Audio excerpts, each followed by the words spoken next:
रोज रोज काय त्याच भाज्या खायच्या म्हणून आपण कधी कधी भाजी घेणं स्किप करतो.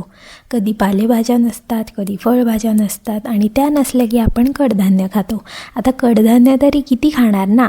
त्यामुळे आज मी तुम्हाला अशी एक भाजीची रेसिपी शेअर करणार आहे, जी भाजी नेहमी सगळ्यांच्या घरामध्ये असते आणि ती बटाटा नाही आहे बरं का, किंवा टोमॅटोची चटणी तेही नाही आहे.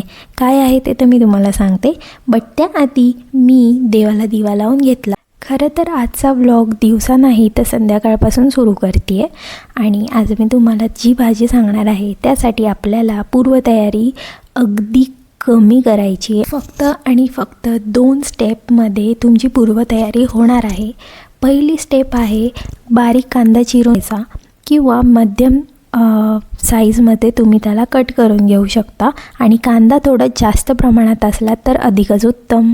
आणि आता जी भाजी बनवायची आहे ती आहे कुरडईची भाजी. आमच्याकडे याला कुरडई म्हणतात. या कुरड्यांमध्ये मी एक पापड पण ॲड केला आहे. तुम्ही स्किप करू शकता, तुमच्या आवडीप्रमाणे तुम्ही घेऊ शकता.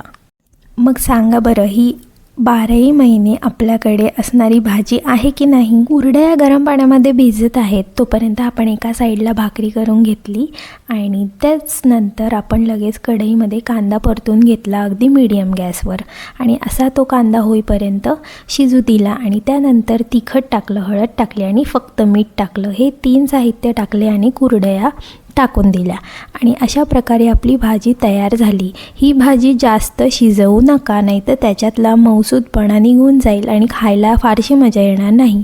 तुम्ही ही भाजी पोळीसोबत किंवा भाकरीसोबत एन्जॉय करू शकता आणि मला ही भाजी खूप जास्त आवडते. तुम्हाला व्हिडिओज आवडत असतील तर माझ्या चॅनलला नक्की सबस्क्राईब करा. ओके, शुभरात्री, बाय बाय.